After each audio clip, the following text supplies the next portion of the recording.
Tamil Nadu politics గురించి ఇప్పుడు ఎంత చర్చ అయితే జరుగుతుందో గవర్నర్ తీరు మీద కూడా అంతే చర్చ జరుగుతుంది.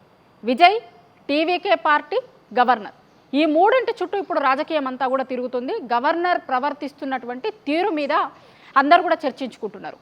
కొంత అతిగా ప్రవర్తిస్తున్నాడు అనేటువంటి ఒపీనియన్ అన్ని చోట్ల వస్తుంది. తమిళనాడులో ఎన్నికల రిజల్ట్స్ వచ్చినాయి. తమిళనాడు ప్రజలు సింగిల్ లార్జెస్ట్ పార్టీగా విజయ్ పార్టీని ఎన్నుకున్నారు. దాదాపు 108 మంది ఎమ్మెల్యేలను విజయ్ పార్టీ గెలుచుకుంది. సింగిల్ లార్జెస్ట్ పార్టీగా ఆ పార్టీ నిలబడ్డది. లెక్కకైతే ఆ పార్టీ వాళ్ళు పోయే గవర్నర్ని కలిసి ప్రభుత్వం ఏర్పాటు చేస్తాము అన్నప్పుడు సింగిల్ లార్జెస్ట్ పార్టీలకి అవకాశాలు ఇవ్వడం అనేటువంటిది ఎప్పుడైనా జరుగుతూ వస్తుంది అనేది పాలిటిక్స్ని దగ్గర నుంచి అబ్జర్వ్ చేస్తున్న వాళ్ళు చెప్తున్నారు. కానీ ఇక్కడ మాత్రం గవర్నర్ని విజయ్ 2 సార్లు గెలిచిండు. ఎన్నికల రిజల్ట్స్ వచ్చినా నెక్స్ట్ డే పోయి గవర్నర్ని కలిసిన రోజు ఏ సమాధానం అయితే ఇచ్చిండో నిన్న మళ్ళొకసారి గవర్నర్ని కలిస్తే కూడా సేమ్ సమాధానం. మేము అధికారం ఏర్పాటు చేస్తాము అని విజయ్ అడుగుతున్నాడు. మీకున్నటువంటి ఎమ్మెల్యేల సంఖ్య ఏంది, లిస్ట్ ఇవ్వండి అని గవర్నర్ అడుగుతున్నాడు. ఇది ఒక పెద్ద పీఠముడిలాగా ఉండిపోయింది. గవర్నర్ వెనక్కి తగ్గట్లేదు. ఇక్కడ విజయ్ ఏమో నేను అధికారం ఏర్పాటు చేస్తా, దాని తర్వాత బల నిరూపణ చేసుకుంటా అని విజయ్ అంటున్నాడు. అయితే గవర్నర్ తీరు మీద ఎందుకు చర్చ జరుగుతుంది అంటే ఎప్పుడైనా సరే ఎన్నికలు జరిగిన తర్వాత సింగిల్ లార్జెస్ట్ పార్టీగా ఉన్నటువంటి వాళ్ళకి గవర్నర్ అవకాశం ఇస్తారు. వాళ్ళు బల నిరూపణ చేసుకోలేకపోతే కనుక ప్రభుత్వం కూలిపోతుంది. ప్రతి సందర్భాలలో అట్లనే జరుగుతూ వచ్చింది. కానీ ఇక్కడ మాత్రం గవర్నర్ ప్రవర్తిస్తున్న తీరు సరిగా లేదు అనేది చాలామంది పాలిటిక్స్ని అబ్జర్వ్ చేస్తున్న వాళ్ళు, పొలిటికల్ ఎనలిస్టులు మాట్లాడుతున్నారు. మామూలుగా ఎప్పుడైనా సరే ఏ రాజకీయ పార్టీ అయినా సరే సభలో బల నిరూపణ చేసుకోవాల్సి వస్తుంది, కానీ గవర్నర్ దగ్గర బల నిరూపణ చేసుకోవాల్సిన పరిస్థితి ఉండదు అనేది అంటున్నారు.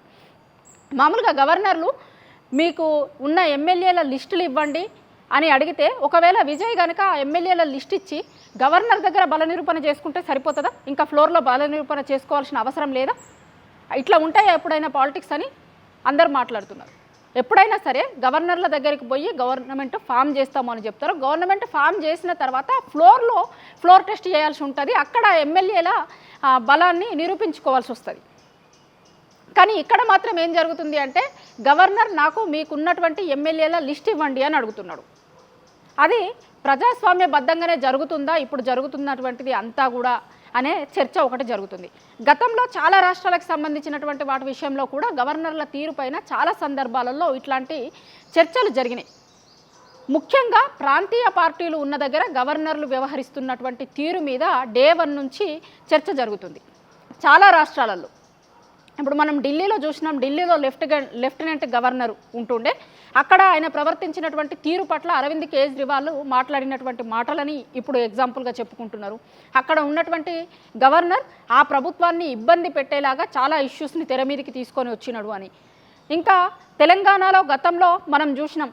తెలంగాణలో గతంలో గవర్నర్ తమిళసై ఉన్నప్పుడు జరిగినటువంటి ఇష్యూస్ని కూడా మనం చూసినాం తెలంగాణ ప్రభుత్వంలో కూడా. సో మిగతా రాష్ట్రాలలో కూడా కర్ణాటకలో కావచ్చు, ఇంకొక దగ్గర కావచ్చు, తమిళనాడులో కూడా గతంలో గవర్నర్లుగా చేసినటువంటి వాళ్ళు చేసిన పనుల గురించి ఇప్పుడు విపరీతమైనటువంటి చర్చ జరుగుతుంది. తమిళనాడు పాలిటిక్స్, తమిళనాడులో విజయ్ పార్టీ గెలిచిన తర్వాత విజయ్ పార్టీ పెట్టిన తీరు, 20 నెలలలో అధికారంలోకి వచ్చినటువంటి తీరు, సింగిల్ లార్జెస్ట్ పార్టీ అయినటువంటి తీరు, వీటన్నింటి మీద ఏ విధమైన చర్చ అయితే జరుగుతుందో ఇంకొక దిక్కు గవర్నర్ తీరు మీద కూడా అంతే చర్చ జరుగుతుంది. 2 సార్లు విజయ్ గవర్నర్ని పోయి కలిసి వచ్చిండు. ప్రభుత్వాన్ని ఏర్పాటు చేయడానికి టైం ఇవ్వమని అడుగుతున్నాడు. కానీ గవర్నర్ వైపు నుండి మాత్రం పాజిటివ్గా రెస్పాన్స్ లేదు. మీరు ఖచ్చితంగా ఎమ్మెల్యేల లిస్టు నాకు ఇవ్వాల్సిందే అనేది గవర్నర్ పట్టుబడుతుండు. అయితే ఇది కేవలం గవర్నర్ నిర్ణయమా, లేకపోతే దీని వెనకాల ఏమన్నా రాజకీయం ఉందా, దీని వెనకాల ఏమైనా రాజకీయపరమైనటువంటి కుట్రలు ఉన్నాయా అనేటువంటి చర్చ కూడా ఇప్పుడు జరుగుతుంది.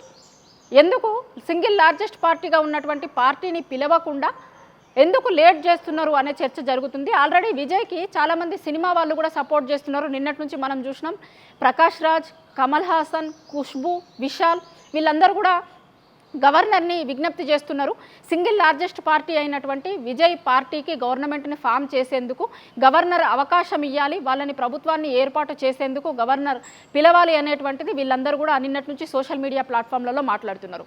ఇంకొక దిక్కు స్టాలిన్ మాట్లాడిన మాటలు కూడా మనం చూసినాం. స్టాలిన్ కూడా మా భుజాల మీద తుపాకీ పెట్టి టీవీకే పార్టీని కాల్వాలని చూస్తున్నారు, ఒప్పుకోము దీనికి మేము అనేటువంటిది స్టాలిన్ వాళ్ళ పార్టీ నాయకులతో మాట్లాడినాడు అనే వార్తలు కూడా బయటకు వచ్చినాయి.